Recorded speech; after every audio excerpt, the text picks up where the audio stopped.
Good morning, ladies and gentlemen. Welcome to the Woodrow Wilson Center and the Latin American program. My name is Eric Olson. I'm the Deputy Director of the Latin America program. We're delighted to see so many of you here. I hope you appreciate the hard work we put into making sure there was less rain and more sun today. I will take credit for that. We have a great team, and so we worked hard on that one.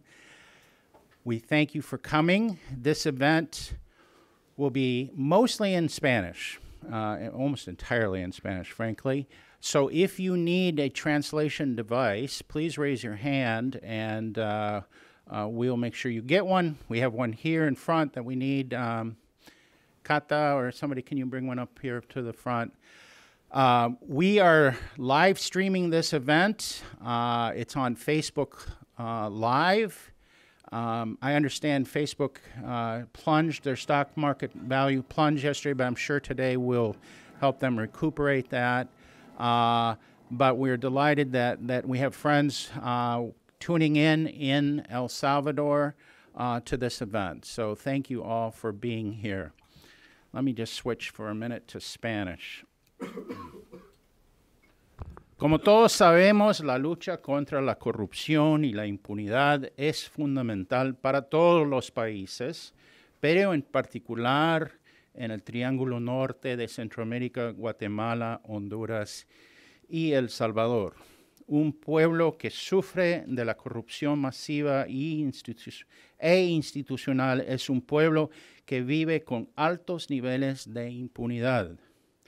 La impunidad hace más posible la corrupción y la corrupción es garante de la impunidad.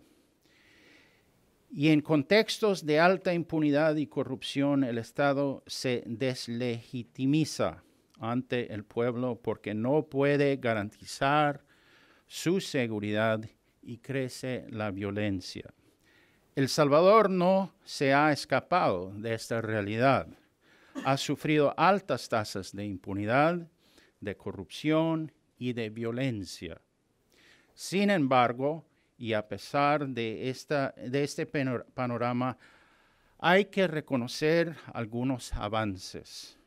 Casos de gran corrupción, incluyendo altas autoridades del pasado y del presente, han sido investigados y presentados ante la justicia salvadoreña. Esfuerzos para judicializar a redes criminales que atentan contra la población civil han avanzado. Esto se ha logrado en parte por los esfuerzos del fiscal general Douglas Meléndez Ruiz.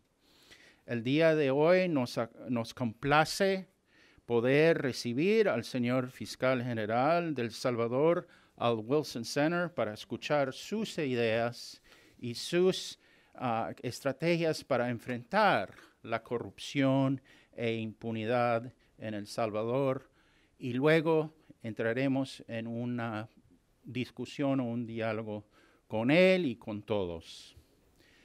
El señor fiscal nos ha acompañado en el Wilson Center en otras ocasiones, una vez por teleconferencia desde El Salvador, pero hoy nos da mucho gusto poder estrecharle la mano una vez más y darle la bienvenida a Washington y el Wilson Center. Antes de pasarle la palabra, permítame presentarlo. El licenciado Douglas Meléndez Ruiz fue nombrado fiscal general de El Salvador en enero del 2016 después de un voto unánime por todos los partidos políticos de la nación en el Congreso. Previo a su nombramiento, Meléndez Ruiz trabajó para la Comisión Ejecutiva Portuaria Autónoma de El Salvador, primero como asesor legal y luego como gerente legal. Meléndez Ruiz también fue jefe de la División de Control para el Ministerio de Finanzas del 2006 al 2007 y de 1990 al 2006 sirvió como fiscal y el titular de diferentes divisiones de la Fiscalía General de la Nación. En el 2001 fundó la Unidad Anticorrupción, la cual lideró hasta el 2006, cuando fue nombrado jefe de la División de la Defensa de los Intereses del Estado. Durante su tiempo como fiscal, Menéndez Ruiz dirigió investigaciones y enjuiciamientos en varios casos notables de corrupción y crimen organizado. Menéndez Ruiz se graduó con licenciatura de la Universidad de las Américas en San Salvador. Nos complace mucho darle la bienvenida, pasarle la palabra. Después de que él haga su intervención, vamos a tener un pequeño diálogo aquí en la mesa para luego abrírselo al público. Gracias y bienvenido.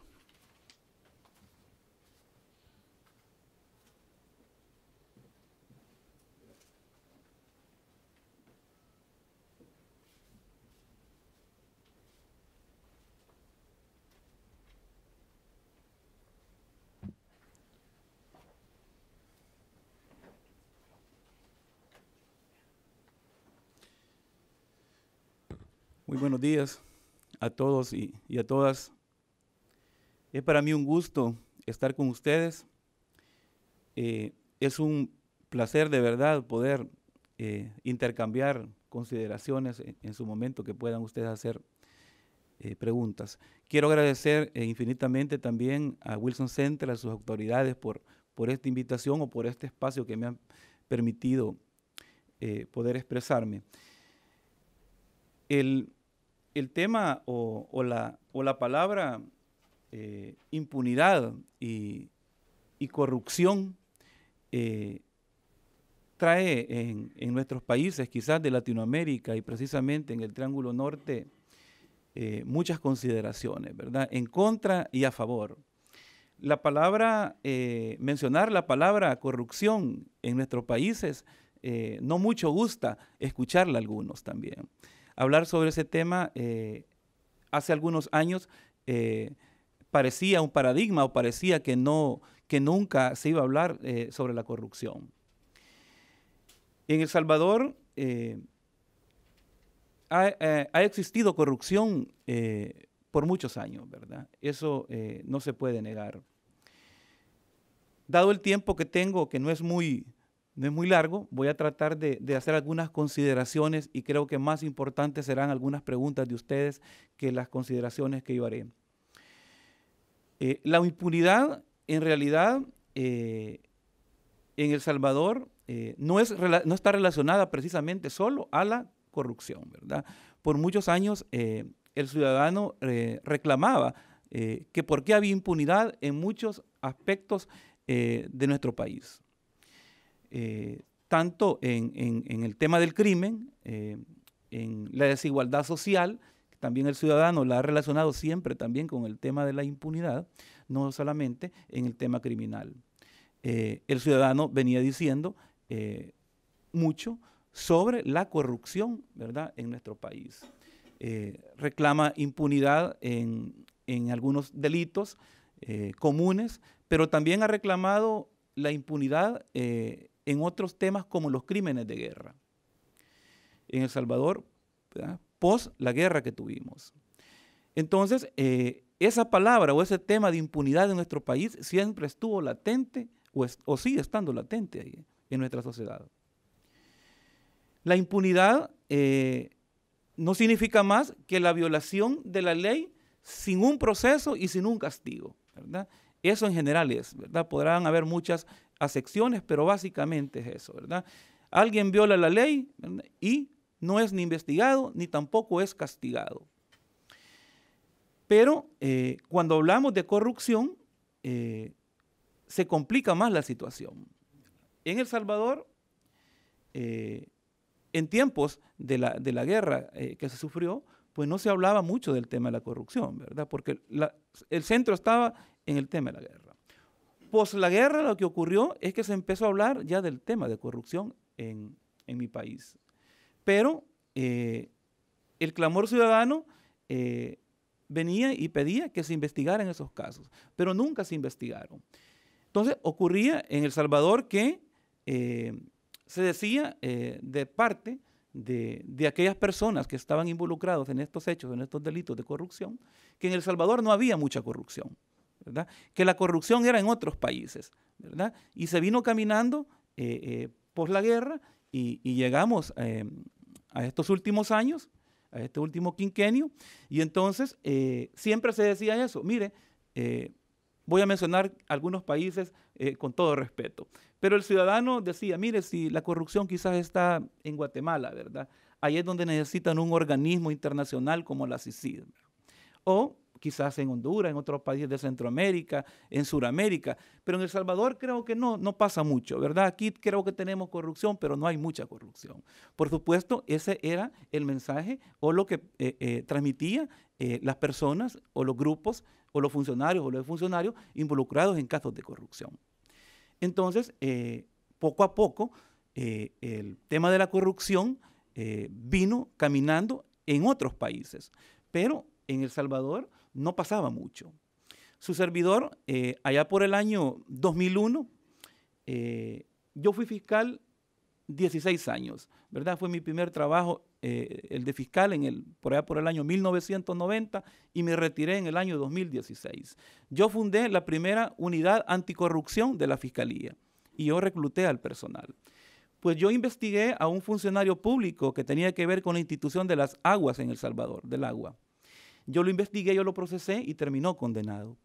Pues muchos años después o décadas después, la corrupción se mencionaba y se hacía referencia solo a ese caso, que había ocurrido hacía como 15 años atrás, ¿verdad? Ese era el marco de referencia que se tenía siempre cuando se hablaba de corrupción, el caso de Anda. Yo me retiro de la institución en el año 2016, de la Fiscalía, y después regreso, en el año 2006, y después regreso en el año 2016. Entonces, y me metí de nuevo en esta temática y en esta problemática. Pues uno de los objetivos era dar respuesta a este tema de la impunidad vinculada a la corrupción.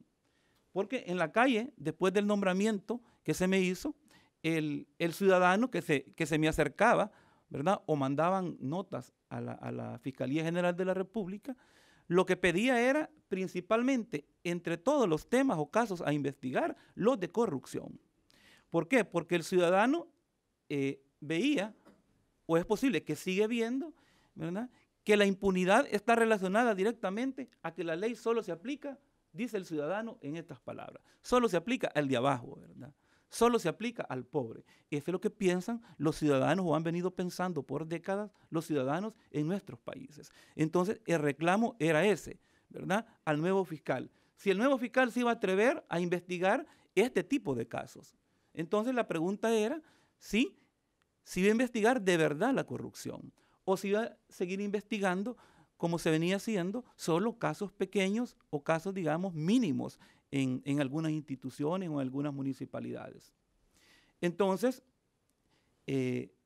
tuvimos que decidir eso, porque por una parte el ciudadano reclamaba que se investigaran los casos de corrupción, los verdaderos casos de corrupción, pero por otra parte también el ciudadano de alguna manera casi estaba acostumbrado a la corrupción. Y el ciudadano dice, bueno, de todas maneras, todos roban, ¿verdad? Entonces, pareciera que había una costumbre en nuestros países en el tema de corrupción. O una costumbre, no, una resignación a que de verdad se entendía que el ciudadano que era nombrado en cargos públicos, medianos o altos, ¿verdad?, de todas maneras, ese u otro que llegara, no importara la ideología que fuera, siempre iba a robar, ¿verdad? Entonces teníamos que sopesar esas dos cosas. El clamor ciudadano, trabajar en el clamor ciudadano que se investigara, pero también, por el otro lado, tratar de trabajar con las organizaciones civiles, ¿verdad?, que empujaran el tema de la corrupción.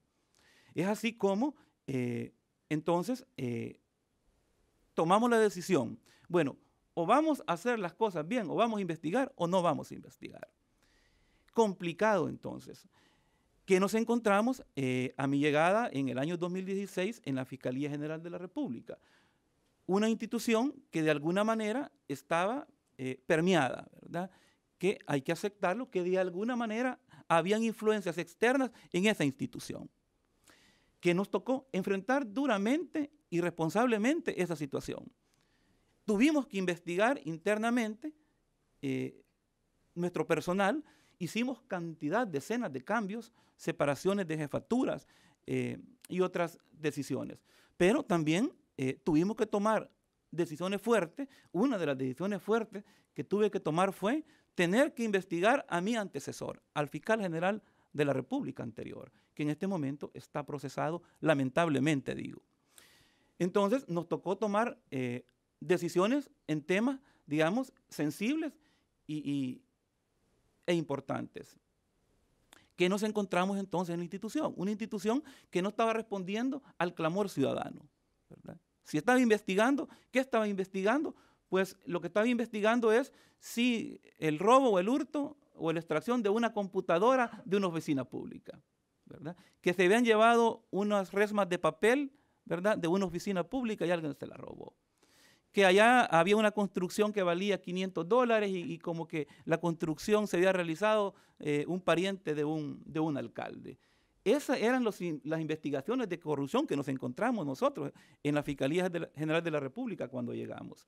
Entonces tomamos la decisión, bueno, vamos a investigar, pero investiguemos de verdad la corrupción o la gran corrupción, así como lo están haciendo en otros países, como lo está haciendo la fiscal, como lo estaba haciendo la fiscal Aldana en Guatemala, como lo estaban haciendo en otros países como Brasil.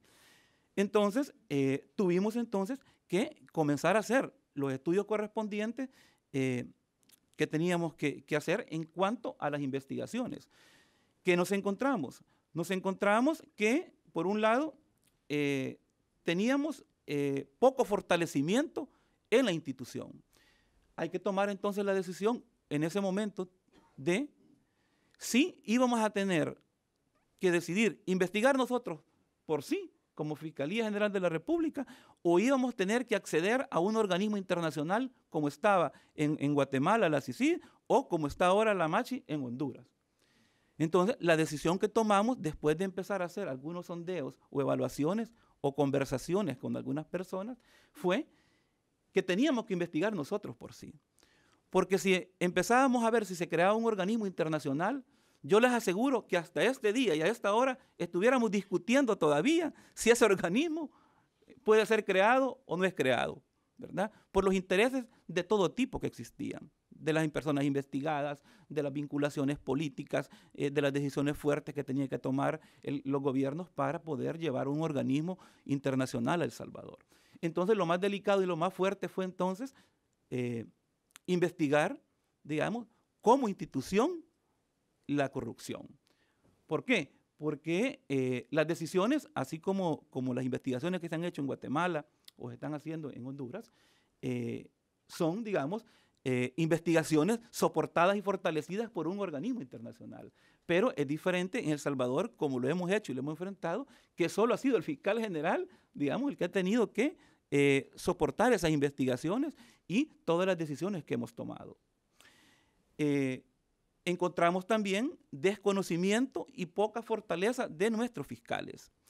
Aquella unidad de anticorrupción que yo fundé allá por el año 2001, continuaba siendo una unidad que estaba viendo casos, digamos, como los que he mencionado, pequeños. También encontramos que no había fortaleza y conocimientos en esas unidades de investigación. ¿Qué hicimos entonces? Tomé la decisión, si no teníamos un organismo internacional, y creé un grupo, fundé un grupo, que le denominamos Grupo contra la Impunidad. Entonces, es el GCI, es el grupo de investigación que ha llevado estos casos grandes, incluso en contra de exfuncionarios, en contra de expresidentes. Que es ese grupo, no es más que un grupo de fiscales jóvenes, ¿verdad?, donde lo que hemos hecho es capacitarlos, fortalecerlos, esa unidad con las capacidades de conocimientos en el tema de corrupción, en el lavado de activos, y asimismo también se les ha fortalecido con otros profesionales como analistas financieros, les compramos un poco de software. Esto lo hicimos de alguna manera con ayuda de la cooperación internacional, ¿Por qué? Porque la Fiscalía no tiene los recursos suficientes y el presupuesto suficiente para eso. Entonces la cooperación internacional de alguna manera nos ha estado ayudando en el tema de capacitación y fortalecimiento, nada más. Esas investigaciones entonces las han hecho fiscales jóvenes, ¿verdad?, que creo que no pasan ni de los 30 años, ¿verdad? Entonces es un grupo muy comprometido y cerrado para poder hacer esas investigaciones. Pero también nos hemos encontrado o nos encontramos en el análisis que hicimos que habían fuertes intereses, ¿verdad?, de las personas vinculadas a la corrupción, ¿verdad?, de diferentes índoles para mantener el status quo de las no investigaciones, ¿verdad? Entonces, esa situación era complicadísima porque entendíamos que investigar personas de alto nivel nos iba a traer repercusiones en contra y nos iba a traer complicaciones. También encontramos que las instituciones, algunas de las instituciones que debieran estar trabajando en su momento en el tema de control, ¿verdad?, de supervisión de los fondos públicos, a lo mejor no estaban haciendo su trabajo, ¿verdad? Las otras instituciones vinculadas o pares que les toca la supervisión o la prevención o supervisión de aquellos aspectos que pueden terminar como corrupción. Entonces determinamos que no teníamos mucho acompañamiento entonces para hacer estas investigaciones. Los teníamos que hacer las investigaciones nosotros mismos en la Fiscalía General de la República. Encontramos también que en otro de los aspectos que había poca participación, ¿verdad?, de la sociedad, ¿verdad?, en empujar este tipo de temas. En ese momento, estoy hablando hace casi 3 años atrás, habían sido pocas o estaba transparencia, acceso a la información, pero estaban empujando no mucho, ¿verdad?, estas organizaciones. Lo que no está ocurriendo a estas alturas, que hay un involucramiento franco y decidido de las organizaciones de la sociedad civil en estos temas. Teníamos otros aspectos que fueron importantísimos para nosotros en las investigaciones. Determinamos que teníamos un instituto de acceso a la información pública que fue creado, que estaba arrojando información, esa entidad. También en el aspecto propiamente de investigación, la Corte Suprema de Justicia, algunos de ustedes creo que conocen ese tema, tiene una sección de probidad. Pues la sección de probidad de la Corte Suprema de Justicia fue activada en los últimos años, casi a mi llegada a la institución, a la Fiscalía. Entonces, la Corte Suprema de Justicia, por medio de esa unidad, por si algunos no conocen, la sección de probidad es donde los funcionarios públicos que son nombrados presentan su declaración de bienes que tiene cuando llega al cargo. Y presenta 60 días después que termina su cargo, presenta otra declaración para ver cómo se retira del cargo público, con qué bienes o con qué fondos se retira del cargo público. Por supuesto que por años y por décadas, prácticamente esa oficina casi había sido una oficina simbólica, ¿verdad?, la sección de probidad, donde es manejada o respaldada por una ley, si no me equivoco, de 1953, creo, la ley de enriquecimiento ilícito. Entonces vino esta última corte y precisamente creo que es un reconocimiento que hay que darle a algunos de los magistrados que se han retirado de la sala de lo constitucional, ¿verdad?, que empujaron la sección de probidad. El mecanismo de haber impulsado la sección de probidad en El Salvador fue importante y en algunos casos determinante para que la Fiscalía pudiera accionar las investigaciones. Porque lo que ocurrió fue que la sección de probidad determinaba si había enriquecimiento ilícito de algún funcionario o exfuncionario, paralelamente determinaba que el caso fuera a una cámara civil por el juicio civil de enriquecimiento, pero paralelamente le informaba al fiscal general, me informaba a mí, que había un caso de enriquecimiento ilícito y que yo tenía la obligación de investigarlo por la parte penal o criminal. Es así como hicimos en ese momento un cierre con la Corte y con la sección de probidad. para investigar esos casos. En este momento hemos avanzado mucho en esos casos que han derivado de la sección de probidad. Pensamos que en este momento incluso la sección de probidad de la Corte Suprema de Justicia debe ser fortalecida, ¿verdad? Debe ser fortalecida. Es importante el control que existe en las declaraciones, porque por muchos años la presentación de esas declaraciones en la sección de probidad, repito, eran simbólicas, pero ahora ya no son simbólicas. Ahora el funcionario, a raíz de la activación de esta sección de probidad y de las investigaciones de la Fiscalía, sabe que tiene que declarar por lo menos, ¿verdad?, lo que tiene y cuando llega al cargo y cuando se retira. Si lo declara correctamente, no lo sabemos, pero lo importante es que debe declararlo y sabe que eso viene o esa situación va a ser posiblemente verificada o investigada incluso por la Fiscalía. Quiero mencionar también que ya tomando la decisión de investigar estos casos, era importante también tomar la determinación que había que independizar directamente a la Fiscalía de los otros entes del Estado, ¿verdad? La Fiscalía General de la República por muchos años fue cuestionada, ¿verdad?, que parecía que era una entidad del mismo Estado, del mismo gobierno, ¿verdad? Entonces se identificaba al fiscal general de la República como que si fuese un funcionario del gobierno, ¿verdad?, cuando nuestra Constitución dice que el fiscal general representa los intereses del Estado y de la sociedad. Entonces, parecía que el fiscal general era una figura también que estaba ahí atada o vinculada al gobierno directamente. Entonces, para entrar a estas investigaciones, también tuvimos que tomar la decisión, o tuve que tomar la decisión, en independizar a la institución y no permitir influencias desde afuera a la institución. Eso, por supuesto, traía también sus consecuencias. Posiblemente porque se ha pensado por siempre que cuando es nombrado un fiscal general debe responder a los intereses de quienes lo nombraron, ¿verdad? Por muchos años se pensó eso.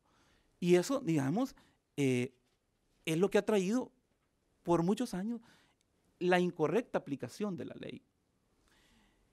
Fortalecimos entonces nuestras áreas, ¿verdad?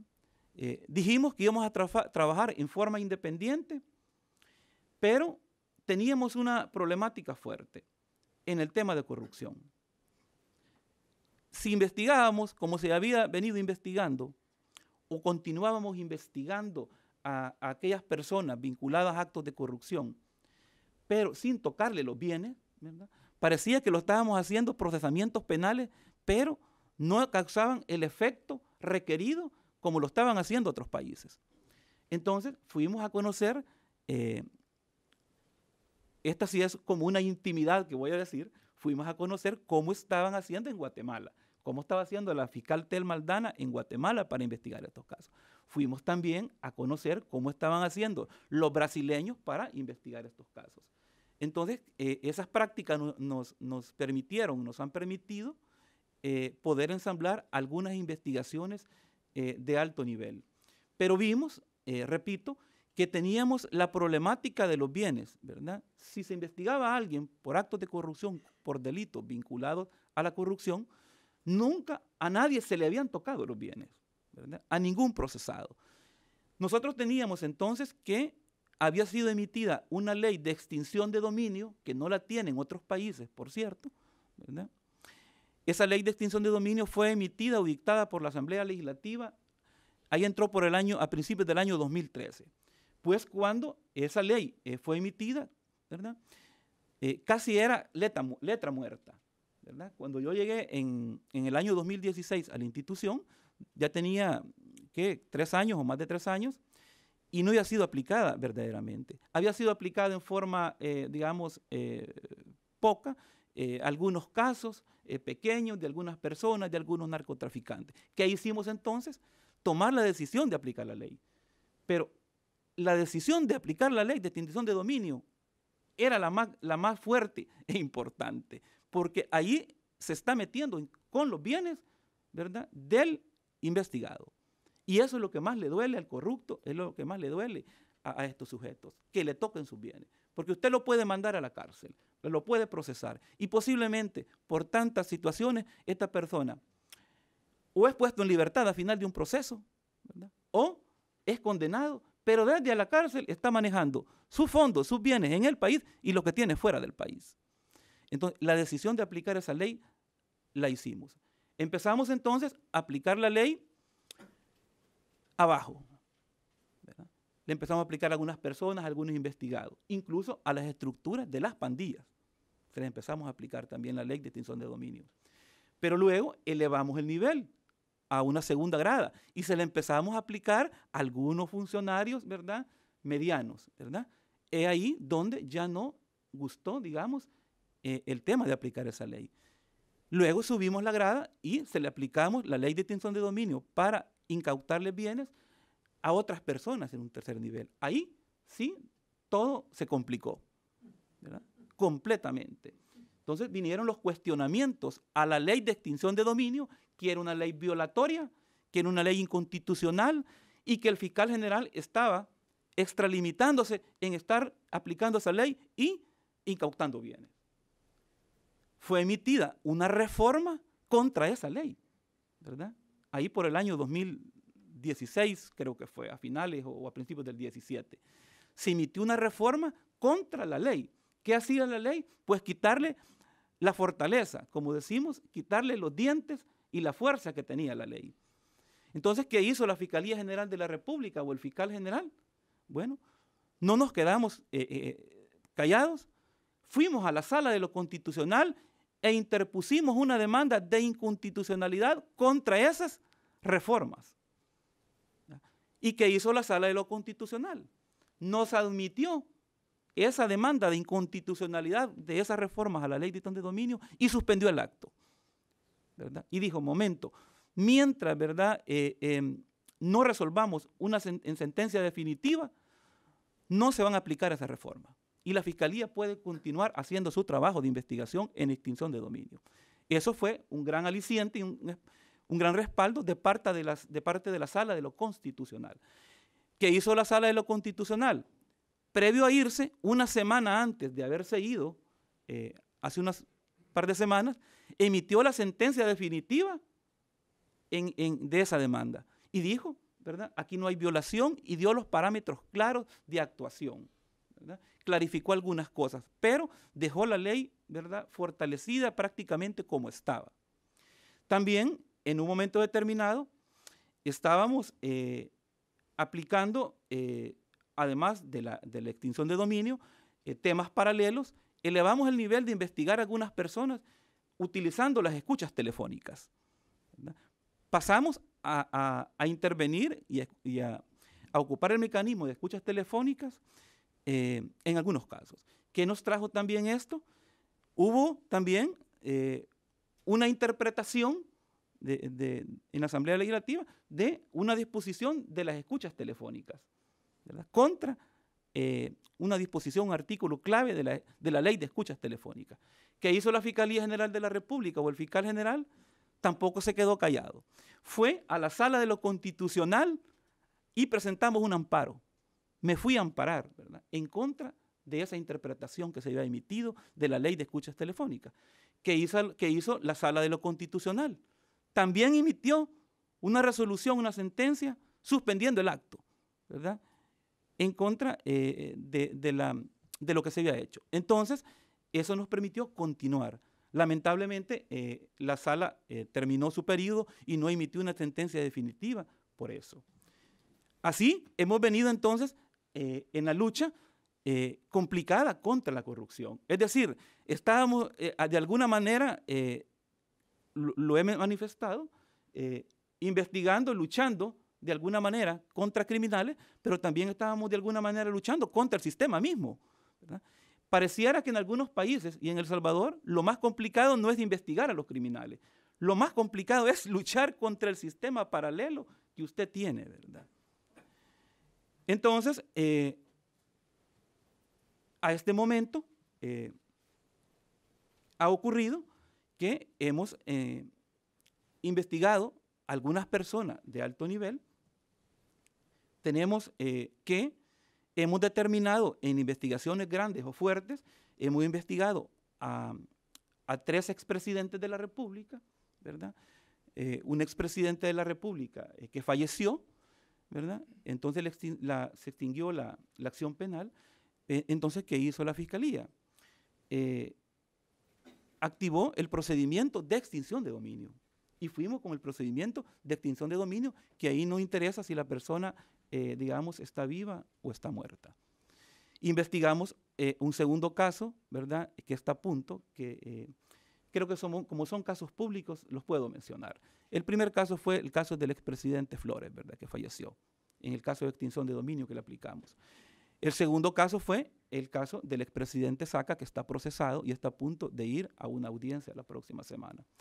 Y el tercer caso es el caso del expresidente Funes, también, ¿verdad?, que ha sido procesado y un grupo grande que estaba alrededor de él. Entonces, en resumen, hemos procesado a 3 exfuncionarios, a 3 expresidentes de la República.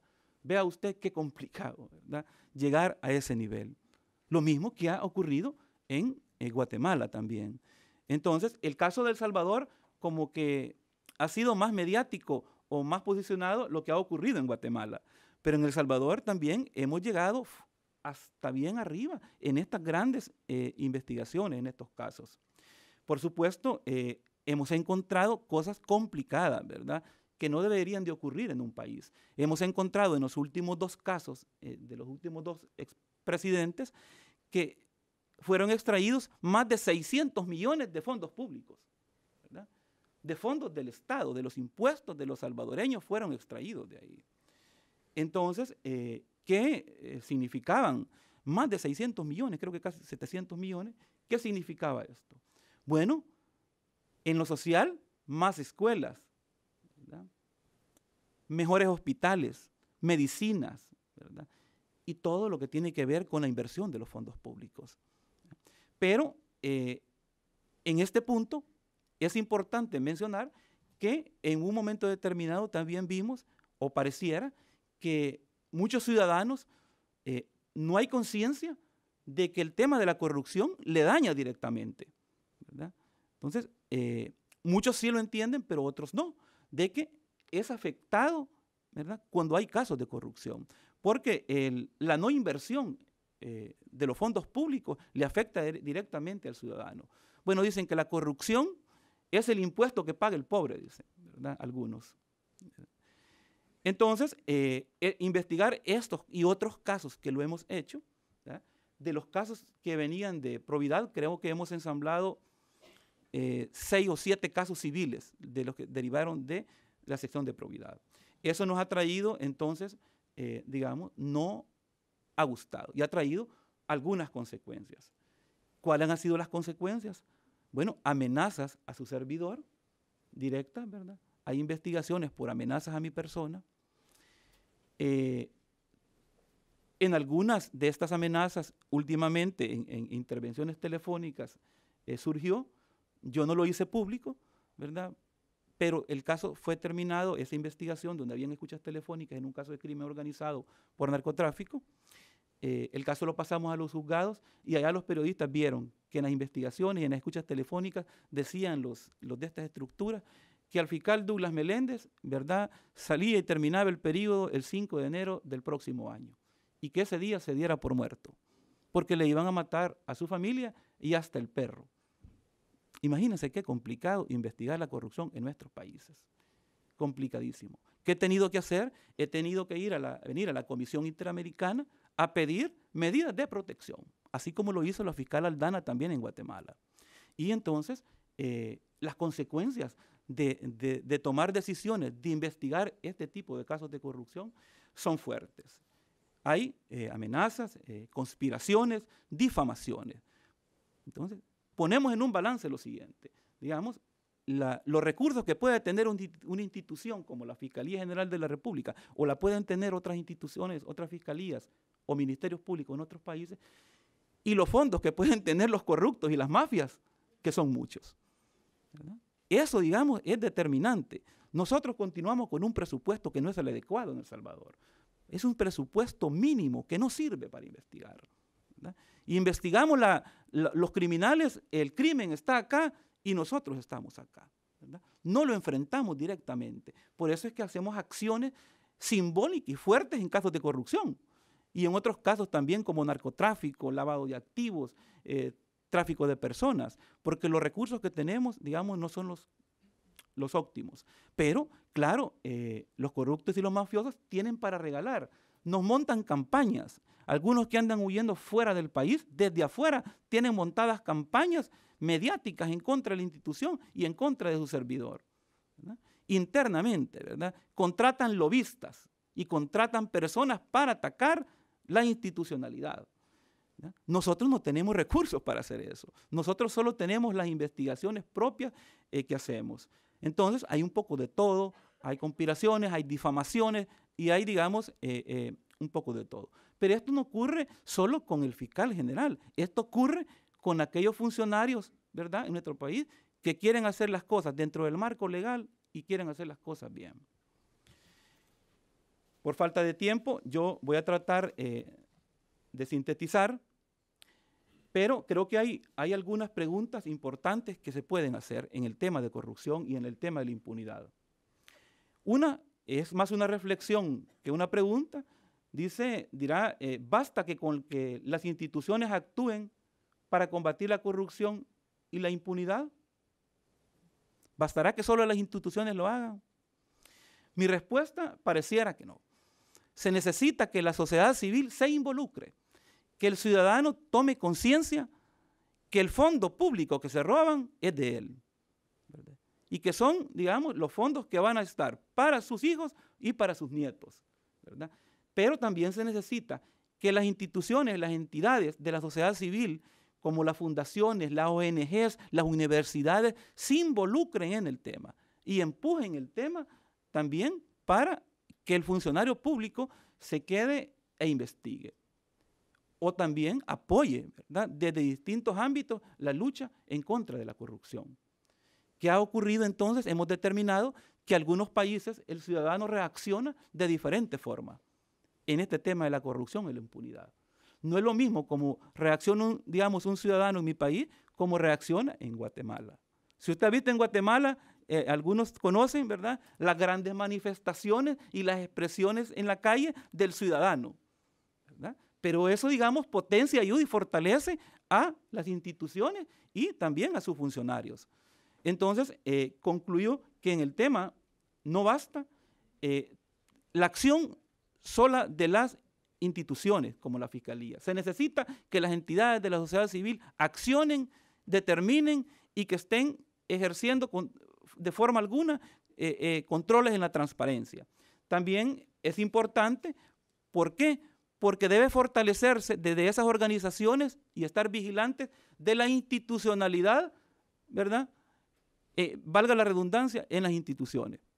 Porque los funcionarios estamos de paso en las instituciones, ¿verdad? Ustedes han visto, hoy se están yendo algunos fiscales generales, acaba de terminar el fiscal general de Perú, que estaba en temas de corrupción, la fiscal Aldana también se retiró, entonces mi periodo también es el más corto, creo que del mundo, solo son 3 años el periodo del fiscal general en El Salvador, mi periodo termina el 5 de enero del otro año, prácticamente en diciembre. Entonces, por eso es importante las instituciones, ¿verdad? Porque los funcionarios estamos de paso, ¿verdad? Y puede haber un funcionario importante y determinante bajo su mismo riesgo, ¿verdad?, arriesgando su vida de ejercer investigaciones. Pero si ese funcionario se va, posiblemente llega un nuevo funcionario que, haciendo una comparación, ¿verdad?, pone el vehículo de la lucha contra la corrupción, lo puede poner en una velocidad neutra, ¿verdad? Y hasta ahí llegó. Pero lo más grave es, señoras y señores, que ese funcionario que llega puede poner en ese vehículo la velocidad de retroceso. Por eso es que la sociedad civil necesita estar vigilante, ¿verdad?, y transparentar lo que están haciendo los funcionarios públicos y presionar también a los funcionarios públicos. También hay que preguntarse si bastará el castigo para el corrupto, es decir, el que viola la ley, ¿verdad? romper con la impunidad. Entonces, ¿bastará con eso, con meterlo preso? ¿Verdad? Yo creo que es una pregunta importante porque es necesario trabajar en la prevención, ¿verdad? Es necesario trabajar en aquellos funcionarios o personas que son nombrados, mejor dicho, como funcionarios. También es importante el control previo, porque ¿de qué sirve que andemos buscando y persiguiendo a un exfuncionario que se llevó 100 millones de dólares del Estado, de fondos del Estado, y no lo vamos a encontrar posiblemente? Solo vamos a encontrar un 5% o un 10% porque los digregó por todo el mundo, con nombres de otras personas o lo que denominamos testaferros. Entonces es importante que la prevención actúe, que unas instituciones, o las instituciones, mejor dicho, controloras de los fondos del Estado que supervisan o controlan estén ahí. Pero más importante también es que la sociedad civil esté atenta a lo que está ocurriendo en eso. Es decir, el control ciudadano y la transparencia. Quiero finalizar haciendo algunas conclusiones. Creo que podríamos estar todo el día hablando de este tema, pero quiero concluir por efecto del tiempo. Creo que humildemente, desde la Fiscalía General de la República de El Salvador,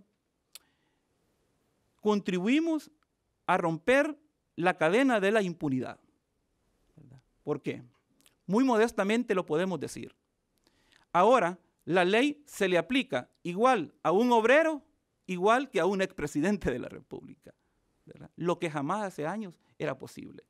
Ahora usted toma un periódico, El Ciudadano, y ve, y ya no le llama mucho la atención o no se escandaliza de ver que se ha procesado a un funcionario o un exfuncionario de alto nivel, ¿verdad? Lo que antes no se veía. Pensamos entonces que de alguna manera, muy humildemente, rompimos con la cadena de impunidad, ¿verdad? Lo que dice la Constitución, dice que todos somos iguales ante la ley. Entonces también hemos contribuido de alguna manera a fortalecer, digamos, el Estado de Derecho en nuestro país. El ciudadano cree más en las instituciones, pero necesitamos o se necesita trabajar más. Creo que ahora el ciudadano ya no ve lo mismo que antes, ¿verdad? Ve que se han hecho acciones concretas de investigación o procesamiento en contra de personas que antes eran las denominadas intocables. El ciudadano, muy humildemente a mí, se me acerca en la calle y entonces agradece. Estoy refiriéndome al ciudadano correcto y honrado. Agradece, ¿verdad? Por supuesto, también tenemos del otro lado el ciudadano que ha sido afectado o vinculado, que nos ataca, ¿verdad? Entonces recibimos aplausos, pero también recibimos pedradas, ¿verdad? Recibimos piedras. Fíjese qué importante. En la institución, al accionar de estos casos, mire, mucha gente se ha acercado, porque ha generado confianza. Se ha acercado para dar información anónima, correos electrónicos, información reservada, confidencial y de todo. Nos llega a raíz que ha visto que hay accionar. El ciudadano en la calle también manda notas, ¿verdad? Agradeciendo, dando información, haciendo cuestionamientos, incluso nos hacen de todo. De las últimas que yo he recibido, y las quiero compartir con ustedes, ¿verdad? Creo que ni en El Salvador lo he mencionado. Mire, en la Fiscalía General de la República se recibe de todo. Entonces el fiscal general recibe cosas religiosas para que se cuide, ¿verdad? Recibe un poco de todo. Recibe, mire, diariamente, la mayoría de mujeres, mire, postales de Monseñor Romero. Y le dice, agárrese de ahí.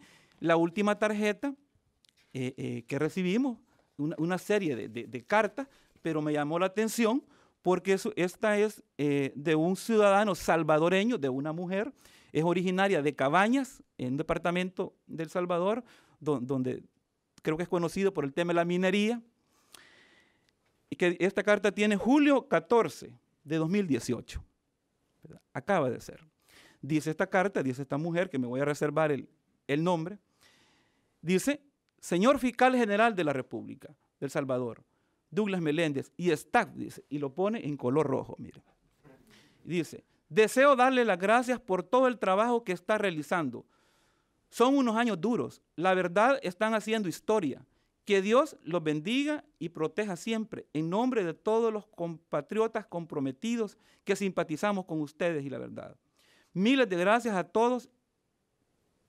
Todos son únicos. Gracias, gracias y gracias. Desde Miami, Florida, USA, y aquí está una frase en inglés, julio 4, y ella firma aquí con su nombre. Entonces, esto, digamos, es importante porque nosotros estamos viendo que el ciudadano está entendiendo, se está involucrando y también, digamos, el ciudadano honrado agradece las acciones. Creo que de alguna manera hemos hecho algo importante en nuestro país. Hemos escrito algunas líneas importantes en la historia de El Salvador, ¿verdad? Hicimos un quiebre fuerte en la forma de aplicarle la ley en nuestro país, ¿verdad? Creo que esos mensajes son importantes. Hemos determinado también, es importante, que la corrupción resta a la inversión y que lo que provoca es la migración, ¿verdad?, a otros países. No hay oportunidad de trabajo, ¿verdad? Resta eso y la gente lo que busca es migrar, ¿verdad? No tiene las oportunidades por los fondos que son robados. Hemos determinado también que la corrupción no tiene ideología, ¿verdad? Es indiferente la ideología que sea. Hemos encontrado, digamos, vinculaciones de investigaciones de personas vinculadas a la corrupción, también de derecha y de izquierda. Por supuesto, cuando investigamos a alguien de derecha, ¿verdad?, hay molestia de este lado y alegría del otro lado. Cuando investigamos a alguien de izquierda, hay molestia de este lado y hay alegría y felicitaciones del otro lado.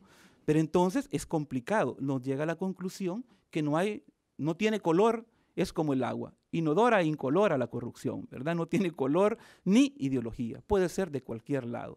Nosotros por eso entonces investigamos hechos, no personas. En un hecho de corrupción puede aparecer una persona X de diferente ideología, ¿verdad? Lo digo esto porque son cuestionamientos también que le hacen a la Fiscalía General de la República y al fiscal general, cuando aparece una persona vinculada a un partido político o a una ideología. Pero hemos dado muestras concretas y hemos investigado o han salido personas involucradas de diferentes ideologías también. Eso es importante. Creo que con la corrupción resta a la seguridad jurídica y a la inversión. En un país corrupto, posiblemente muchos inversionistas honrados y correctos no quieren corromper, ¿verdad? Una de estas cartas que tengo acá es de un dueño de unos restaurantes que me está diciendo, creo que aquí la tengo también, si alguno la quiere ver, te la voy a prestar para que la vea. Dice que si las cosas siguen en El Salvador mejorando y que si el cumplimiento de la ley sigue por igual, se están viendo visos, posiblemente regresan a invertir a El Salvador, ¿verdad? Muchas gracias.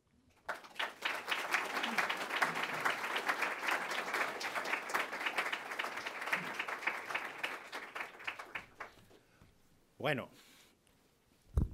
muchas gracias por esas palabras.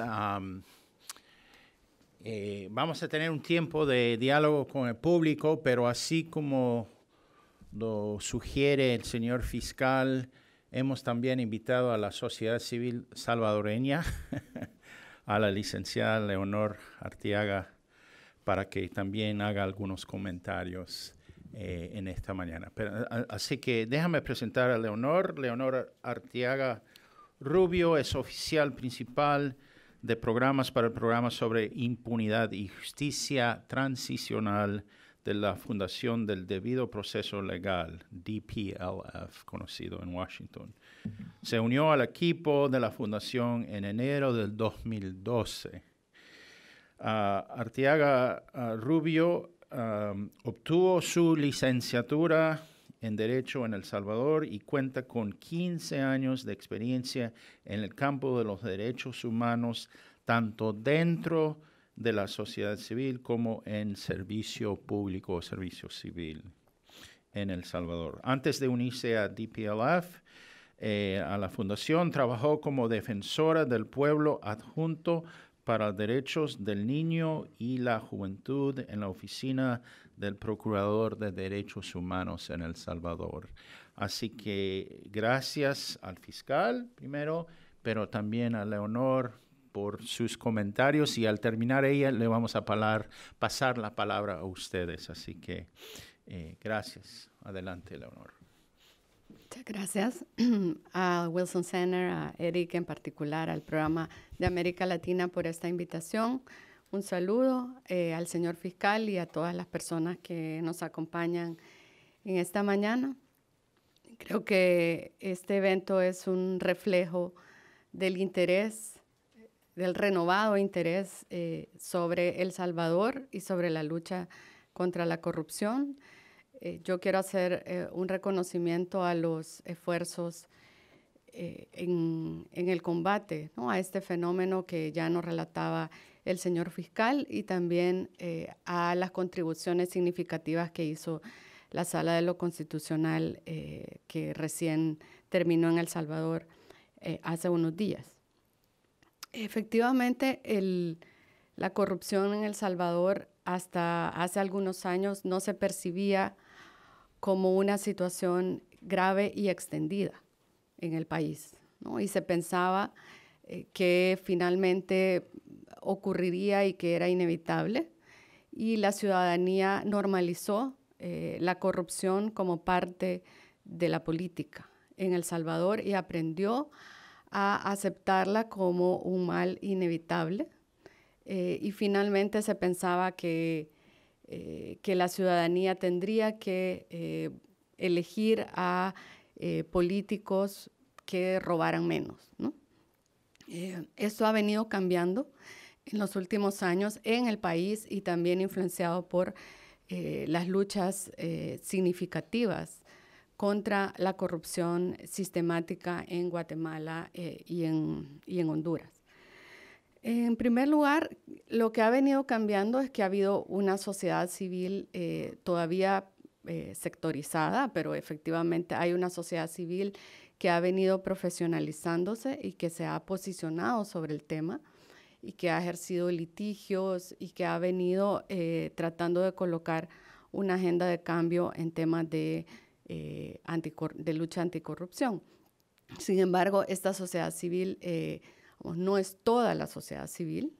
La academia aún no está tan presente como debería estarlo, con investigaciones en el tema y apoyando desde diversos espacios, y ciertamente lo que ya comentaba el señor fiscal, el gran faltante en El Salvador es una ciudadanía que sienta el tema corrupción como propio, ¿no?, que sienta que le afecte y que eso la lleve a una indignación que se transforme en movilización ciudadana y en exigencias de instituciones que funcionen a favor de prevenir y castigar la corrupción.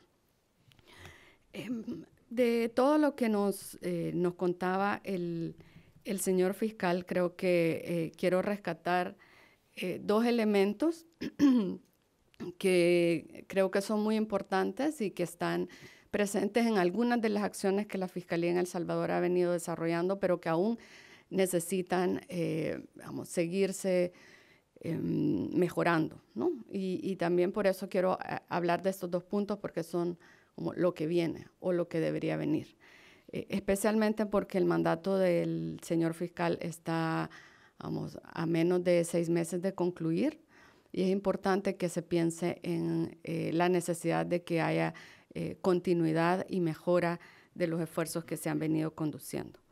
La primera es que para abordar un fenómeno tan complejo como la corrupción es necesario, por un lado, tener una comprensión completa del fenómeno, y dos, desde la perspectiva de la investigación criminal, trabajar en redes o trabajar para identificar las redes, y no solo casos individuales, aunque estos, se dirijan contra un pez gordo. En el caso de Guatemala, la CICIG que todos conocemos, pero no solo la CICIG, sino también la Fiscalía en los últimos años, tuvo como una de sus grandes contribuciones no solo la judicialización de casos, ¿no?, que por supuesto es importante, pero sobre todo, ¿no?, la CICIG y el Ministerio Público en Guatemala contribuyeron a comprender el fenómeno de la corrupción en un sentido amplio, las redes criminales, el poder paralelo, y cómo estas redes y este poder paralelo tenían un origen en las estructuras de inteligencia y paramilitares del conflicto armado en Guatemala. Ese puede o no puede ser el caso de El Salvador, podrían haber otras explicaciones, pero es importante que la Fiscalía y la academia y varios actores se tomen a la tarea seria de comprender cabalmente de qué estamos hablando, ¿no? Cuáles son las características y el origen de la corrupción en El Salvador. En el caso de Guatemala, la CICIG pudo también determinar que estas estructuras que venían desde el conflicto armado nunca fueron adecuadamente desarticuladas por el Estado y eventualmente evolucionaron hacia el crimen organizado y la corrupción organizada. Y además estas redes fueron cooptando las instituciones del Estado para procurarse impunidad y lograr sus propios objetivos ilícitos. Después de tener esta comprensión, se pasó a un trabajo de mapear las redes. Está claro que en Guatemala, como en El Salvador y como en la gran mayoría de países que enfrentan este flagelo, existe una falta de compromiso y de interés de las autoridades para combatir de frente la corrupción, ¿no? Incluso en los pocos casos, pero por eso ahí es importante que en los casos que se investigan, que habitualmente son pocos, relativamente pocos, es importante identificar los patrones de comportamiento del Estado, ¿no? Y concentrarse no solo en 2 o 3 individuos grandes, sino también estudiar sus estrategias y determinar digamos, qué hay detrás de estas 2 o 3 personas. Por un lado, es importante, como ha ocurrido en el caso de El Salvador, ¿no? Y de nuevo hago un reconocimiento al tema, que se investigue y se juzgue a personas de alto nivel, como fueron el ex fiscal y los últimos presidentes, porque estos tienen un efecto simbólico importante de que nadie está por encima de la ley. Sin embargo, estas personas de pronto fueron como los principales artífices de un determinado esquema, pero es también importante conocer ese esquema para revelar y desmantelar la red. ¿Y por qué es importante trabajar en redes? Voy a decir 3 razones rápidamente. Lo primero es que si el modus operandi de una red de corrupción es descubierto, es posible detectar casos similares, ¿no? Y sobre todo prevenirlos. Porque si el combate a la corrupción se da por finalizado con la captura de una persona de alto nivel, lo más probable es que haya una sustitución, y eso se ha visto en numerosos casos. Es decir, que otra persona de esa red va a ocupar ese lugar y continuarán reproduciéndose las mismas estructuras y patrones de comportamiento. La segunda razón es que ignorar la existencia de una red va a llevar a que inevitablemente se dejen fuera de toda responsabilidad o se exoneren a otros individuos que tuvieron una contribución igualmente importante. Porque una corrupción de las dimensiones que hemos visto en El Salvador, ¿no? Casos que nos contaba el fiscal general, donde se han extraído 600 millones de dólares de las arcas públicas, es imposible imaginarla sin la contribución de muchos actores, ¿no? Rápidamente, sí. Y la tercera razón por la cual es importante el trabajo en redes es que generalmente las técnicas de corrupción, ¿no? son compartidas y copiadas por varios actores políticos, ¿no? De tal manera que una red se reproduce y por eso es también importante identificarla. Solo voy a terminar diciendo que creo que en el caso de El Salvador, los apoyos políticos de otras instituciones del Estado en la lucha contra la corrupción fluctúan. En este caso, el fiscal tuvo el apoyo en algunos momentos de la Sala de lo Constitucional. Eso podría cambiar en los próximos meses cuando se elija una nueva sala. Se conocen de intentos de la Asamblea Legislativa ahora por nombrar a personas que no estarán a favor de la lucha contra la corrupción y la transparencia.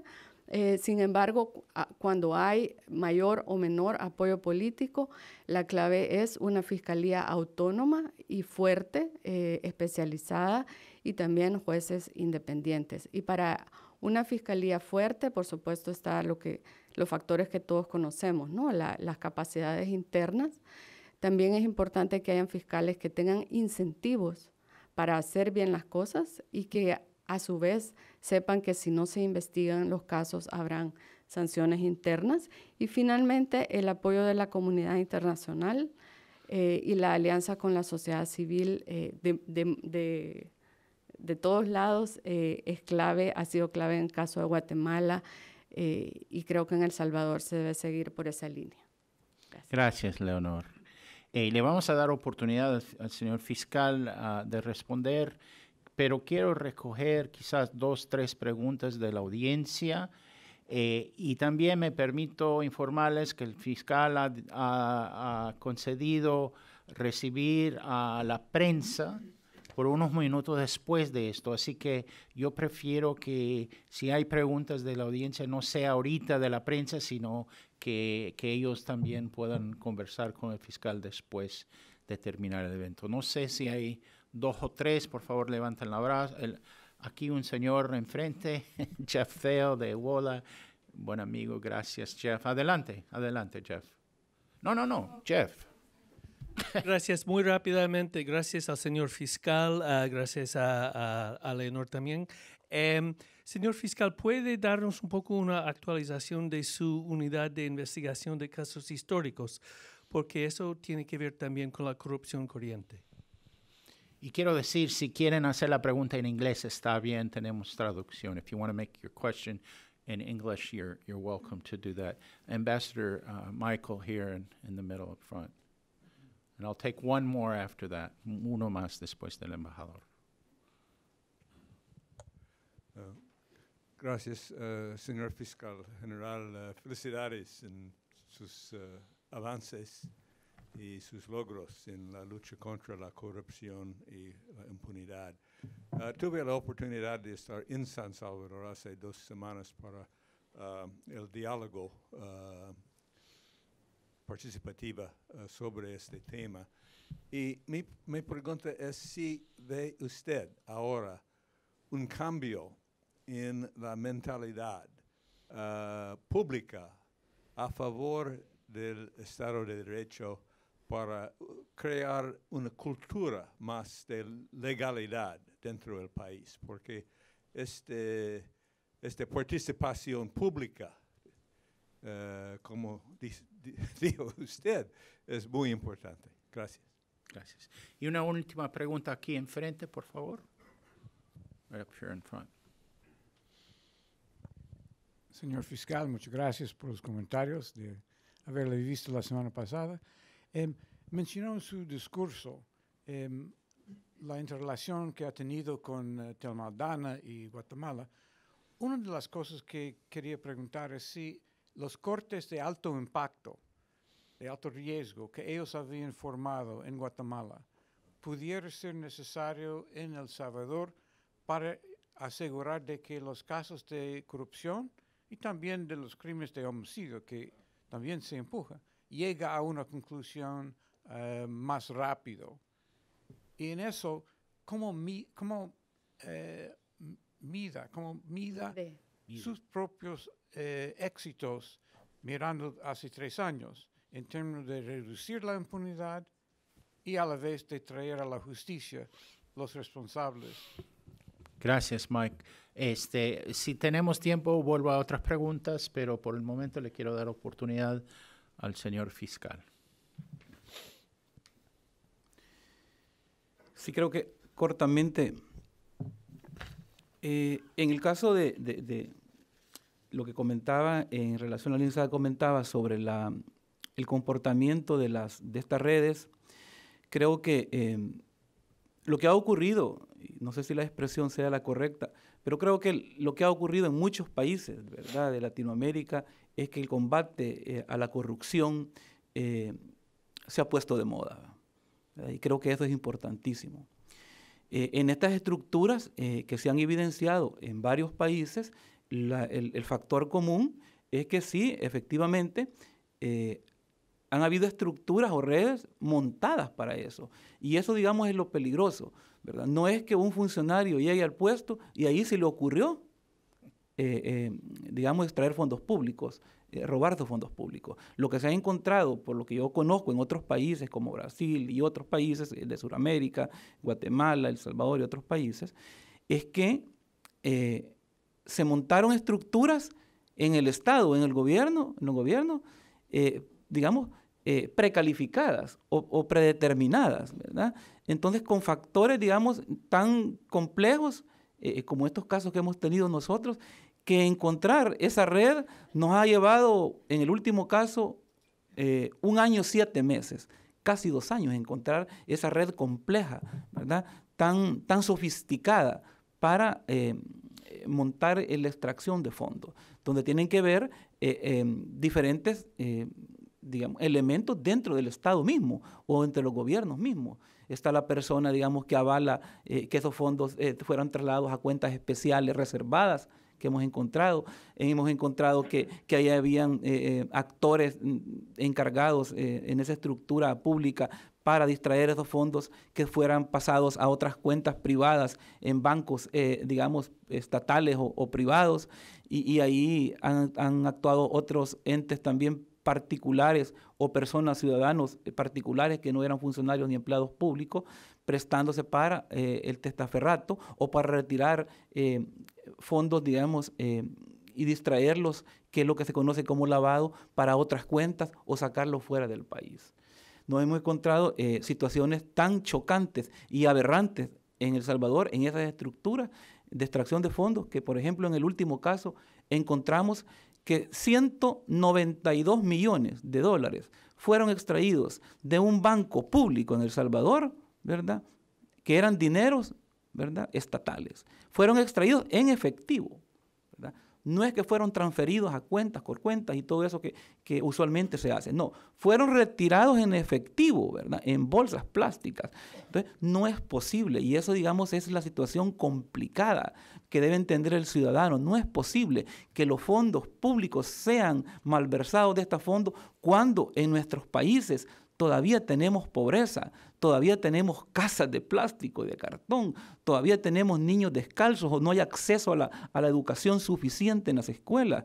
Eso es lo grave, digamos, de esta situación, ¿verdad? Aparte de los procesamientos judiciales, el entendimiento que debe haber es que eso resta progreso al país, ¿verdad? Y provoca otros efectos, como yo decía, como la migración u otro. Entonces, concretamente, sí se han encontrado estructuras montadas y redes de esta forma. No hay manera de extraer los fondos si no es de esa forma, ¿verdad? No podrían extraerlos si no es con esto. Hemos encontrado nosotros en estas redes que llevaron fondos, hemos encontrado casas de playa lujísimas, con lujos, digamos, y usted se queda sorprendido, ¿verdad? Mansiones, ¿verdad? Hemos encontrado casas de campo, hemos encontrado apartamentos en edificios. Estas redes tienen fondos y han comprado bienes en otros países también, incluso Estados Unidos. Hemos encontrado, digamos, ese tipo de situaciones chocantes, ¿verdad? Cuando usted va y encuentra en su país, en una zona, encuentra pobreza y entonces a unos kilómetros encuentra una mansión construida con fondos de la ciudadanía, es algo chocante, ¿verdad? Es lo que molesta, cómo puede ser la malversación, digamos, tan descarada en un país. En relación a las preguntas, creo que dice... el tema de los casos históricos. Sí. En cuanto al tema de los casos históricos, lo que ocurre es que se dio una sentencia hace un par de años de la Sala de lo Constitucional, donde declaró inconstitucional la ley de amnistía, ¿verdad? O por lo menos las partes principales de la ley de amnistía. Desde la Fiscalía lo que hicimos fue, meses después, creamos una unidad especial para investigar esos delitos. En eso estamos en este momento. Hemos recibido alguna cooperación para fortalecer esa unidad. Tenemos más de 100 casos abiertos de crímenes de guerra. Si no me equivoco, como 122 en este momento. En esto hay una situación, digamos, complicada. Por algún lado, parte de la sociedad quiere que no se investigue en estos casos, pero por otro lado, sí hay parte de la sociedad que quiere que se investigue. Desde nuestro punto de vista, por supuesto que el derecho al acceso y la justicia de las víctimas o sus parientes, ya sea de un lado, digamos, del conflicto armado o del otro lado, desde nuestro punto de vista, tienen derecho. Y así lo determinó la Sala de lo Constitucional. Es a raíz de esto que a esa sentencia se le ha dado seguimiento. Hace poco, antes de retirarse, la Sala de lo Constitucional, de terminar su periodo, hace como un mes, hizo una audiencia de seguimiento a esa sentencia y nos llamó a todos los funcionarios involucrados, ¿verdad? Asamblea Legislativa, gobierno, ¿verdad? Y tendría que, a todos los funcionarios que tenemos que ver, órgano judicial y todo esto. Procuraduría de Derechos Humanos, Ministerio de Defensa, a todos nos convocó. A esa audiencia con la Sala de lo Constitucional pública que se hizo, solo iba a asistir, ¿verdad?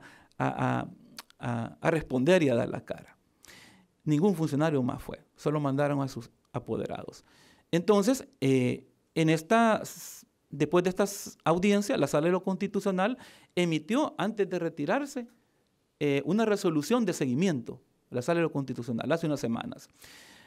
Entonces dijo que nadie había cumplido prácticamente con esa sentencia de seguimiento de la Sala de lo Constitucional, a excepción de la Fiscalía General de la República, dijo, de que ha hecho un cumplimiento parcial, nos dijo, pero por lo menos nos dijo que hemos cumplido parcialmente. ¿Por qué? A excepción de las otras instituciones, porque nosotros sí creamos una unidad que en este momento la estamos fortaleciendo, y esa es la pregunta, hice este contexto para explicar eso. Estamos en este momento, vamos a inyectarle más fiscales, porque imagínense usted, investigar crímenes de guerra que ocurrieron décadas, lo difícil que es. No podemos investigar estos delitos, estos hechos, si no es con la colaboración de la sociedad civil, ¿verdad? De las organizaciones de la sociedad civil, que son las que han estado más en contexto. Pero sí, estamos fortaleciendo esa unidad. En este momento le vamos a inyectar más fiscales porque hay que dar una respuesta. Y más que hay un tema legal también, que hay una sentencia de la Sala de lo Constitucional que darle cumplimiento. Así que la respuesta es que sí, vamos a fortalecer más esa unidad. Estamos enfrascándonos porque hay tanto crimen que se dio en el contexto de la guerra. Están los 32 casos de la Comisión de la Verdad, pero hay muchos hechos también que estamos recibiendo denuncias nosotros de un ciudadano, de cualquier ciudadano que desapareció su familiar también. Y todos los casos son importantes también, no solo los que fueron determinados en la Comisión de la Verdad. En eso estamos, vamos a tener que fortalecernos, estamos pidiendo en el presupuesto del otro año, del próximo año, más recursos para fortalecer esa unidad, porque hay que dar una respuesta. En este momento se está, de parte de las responsabilidades del órgano legislativo, entiendo que se está trabajando también en una legislación especial. No sé si va a ser restaurativa, no sé si va a ser de compensación, pero están trabajando en esto. Esa es la respuesta a la otra pregunta, que si se vio un cambio en la mentalidad pública sobre la cultura, la legalidad, yo creería que sí, ¿verdad? Se ven cosas diferentes, ¿verdad? Se ven aires diferentes.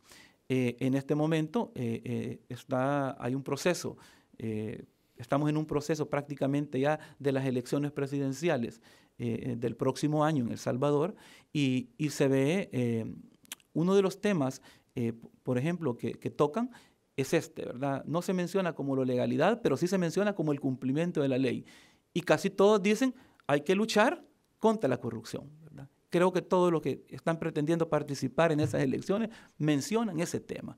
Vamos a ver, digamos, ojalá esto sea, digamos, bueno, se dé, pero sí se ve un marcado mentalidad o pronunciamiento de muchos funcionarios en relación a esto. Hay que aceptarlo, ¿verdad? Creo que ha cambiado el enfoque y la legalidad en esto.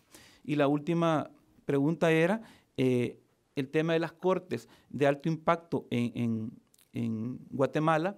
Creería yo que sí son necesarias en El Salvador, ¿verdad? Nosotros tenemos algunos juzgados especializados que están sobresaturados, saturados de casos, pero estos casos no previmos esto.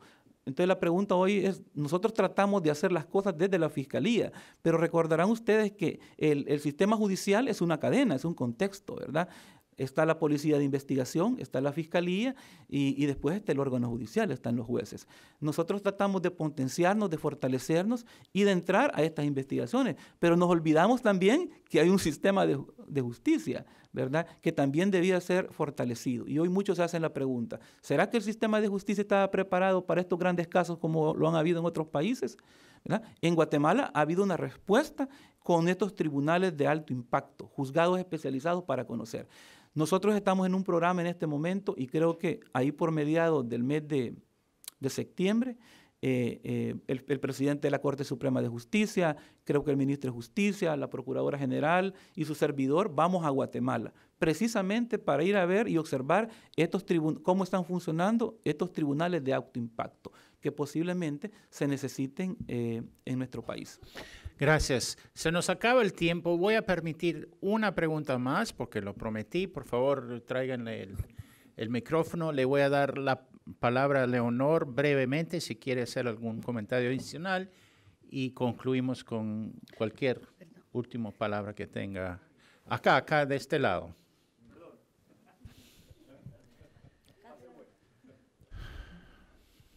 Muchísimas gracias. Como venezolano comparto el sentimiento de que es necesario que la sociedad civil fomente una reacción y se involucre mucho más. Con toda su experiencia, señor fiscal, ¿qué ha funcionado para incentivar y fomentar ese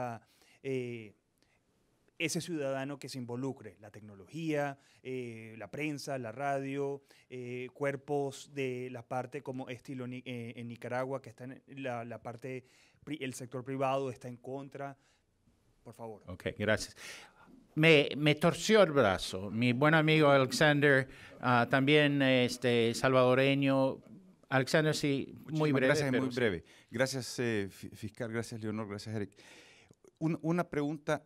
Usted ha hablado de la falta de recursos. ¿Nos podría dar una idea cuánto ha sido la solicitud presupuestaria y cuánto le ha dado la Asamblea Legislativa digamos, en respuesta? O sea, pide 1 millón, le dan medio millón, como para ponerle números. Gracias. Sí. Leonor, ¿tienes algún comentario final y luego le damos la última palabra al fiscal? Brevemente, solo sobre qué ha funcionado para incrementar, favorecer la participación de sociedad civil y el apoyo ciudadano a la lucha contra la corrupción.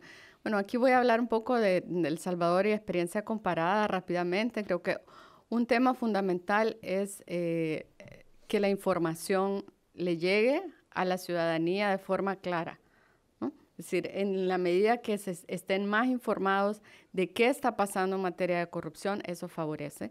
Segundo, que la Fiscalía y otras instituciones abran canales de diálogo con la sociedad civil. Y tercero, por supuesto, hay una responsabilidad de la sociedad civil de ser propositivo y de ofrecer soluciones a las instituciones que están tratando de hacer bien las cosas. Gracias. Señor fiscal, la última palabra lo tiene usted. Bueno, en cuanto a la primera pregunta, coincido de que esos son los mecanismos, pero los medios de comunicación y ahora las redes sociales han servido de mucho. No obstante, lamentablemente en nuestro país también estos mecanismos son ocupados en forma negativa, ¿verdad?, para distorsionar o para transmitir los hechos equivocadamente, ya sea en forma buscada o no buscada. No lo sé. En algunos casos hemos determinado, digamos, que se han creado algunos medios digitales precisamente por gente, o son propiedad de gente que está atrás incluso del crimen, ¿verdad?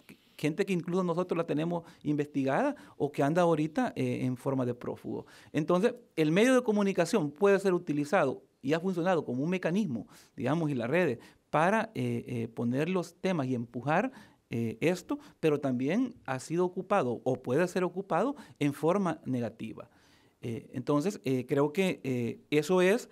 Lo otro es que los canales, como se menciona, de diálogo con la sociedad civil nosotros en el tema, por ejemplo, de los crímenes de guerra, recibimos a la ONG y nos sentamos y conversamos. En el tema de estos temas de transparencia y de anticorrupción, también nos sentamos y estamos abiertos a escuchar, ¿verdad? Hoy la preocupación ha sido que con estos casos que se ha destapado, El Salvador estaba en transparencia internacional, no estaba bien, no estaba mal, pero por lo menos no estaba tan peor. Hoy resulta que con estos casos que se han destapado, se disparó y aparecemos mal. Entonces, mira, está la corrupción en El Salvador, por supuesto, porque la hemos evidenciado. Entonces, eso muchas veces no se explica. Yo creo que es importante también transversar y explicar bien cómo son las cosas. Mucho está ayudando las organizaciones de la sociedad civil en El Salvador. Están siendo determinantes. En este momento hay una gran discusión por la elección de los magistrados de la Sala de lo Constitucional, porque se ha entendido de que ese ente llamado Sala de lo Constitucional es determinante en una sociedad, ¿verdad? Por las sentencias que puede emitir. La sociedad civil ha estado observando ese proceso y está ahora reclamando e informando desde sus puntos de vista la forma en que se está haciendo. Por supuesto también, al igual que un medio de comunicación puede tener, también en la sociedad civil puede haber algunos intereses particulares, ¿verdad? Yo he recibido algunas personas de eso, de la sociedad civil que tienen sus puntos de vista, pero es importante escuchar. También me toca recibir ciudadanos, ¿verdad? Y me toca recibir funcionarios y políticos. Muchos nos están diciendo, o algunos, que en el tema que hay que, en el ámbito de la gobernabilidad, ¿verdad? De tener la gobernabilidad en un país, mejor no hay que investigar la corrupción, ¿verdad? Hasta ese término. Entonces, he escuchado un poco de todo, incluso de las organizaciones civiles, ¿verdad? Que tienen. Pero creo que ese es el contexto. En el tema de recursos, nosotros hemos venido pidiendo recursos, ¿verdad? Suficientes. El presupuesto de la Fiscalía anda como por 46, 47 millones, por ahí, ¿verdad? Más se lo crecen siempre año con año con un préstamo que se está asignado para la construcción de un edificio de la institución, que llega ahí por 60 con ese préstamo. Pero por ahí anda el presupuesto. Nosotros el año recién pasado y para este año pedimos 90 millones, ¿verdad? Pero seguimos igual. Bueno, con el préstamo subía a 120, pero seguimos con nuestro presupuesto. ¿Qué hemos estado recibiendo? En El Salvador se emitió un decreto sobre la contribución especial de la telefonía para el tema de seguridad vinculado a esto. De esos fondos nos han venido dando, digamos, algunos recursos. Hay que ser honesto, hemos recibido recursos, pero eso está como cuando mi hijo me pide dinero, ¿verdad? Entonces le doy $5 y después le doy 10 y después le resto y le doy 3. Entonces no es, digamos, lo usual. Está recibiendo, digamos, soportes de ese tipo. Lo que debe tener una institución para que tenga fortaleza y solidez es un presupuesto verdadero. ¿Cuánto tiene la Fiscalía de Guatemala? 220 millones, creo, de dólares, ¿verdad? Todos los ministerios públicos han crecido, sus fiscales ganan muy bien, ¿verdad? Creo que de los funcionarios mal pagados en El Salvador son los fiscales. Yo los traté de elevar el año pasado que ganaron un poquito más, porque ganaba mejor una recepcionista en una institución autónoma del Estado que un fiscal que arriesga su vida, ¿verdad? Así, a ese nivel. Pero nuestros funcionarios están mal pagados, ¿verdad? Mal pagados. ¿Cómo investigar? Y en este momento hay muchos funcionarios que tenemos con amenazas. Entonces, nosotros trabajamos de lunes a domingo las 24 horas, ¿verdad? No, la Fiscalía no puede cerrar, pero tenemos funcionarios que trabajan de 8 a 4, que están mejor fortalecidos sus instituciones en el Estado de El Salvador, lamentablemente. Bueno, les invito a unirse conmigo a agradecer la participación del fiscal general por su valentía enfrentando estos grandes retos. Gracias, Leonor Artiaga, por su participación también. Se me olvidó reconocer dos grandes amigos y representantes de la Embajada de El Salvador aquí en Washington. Bienvenidos. Como siempre, estas actividades no se pueden hacer uno solo, es todo un equipo. Quiero reconocer a los traductores, Charlie Roberts, David Sperling, que nos acompañan el día de hoy, la gente de audiovisual, de audiovisual team, and I think Tracy's back there. I can't quite see through the window, but thank you for your help. esto se ha filmado, lo vamos a volver a poner, colgar dentro de unas horas nada más. Se puede volver a ver, enviar, tuitear. Ojalá usemos de forma buena, positiva, los medios sociales también con este evento. Muchas gracias a las voluntarias. Catalina Casas se encargó de organizar este evento con Jacqueline Josel y nuestros voluntarios. Muchas gracias a todos y pues que pasen buen día.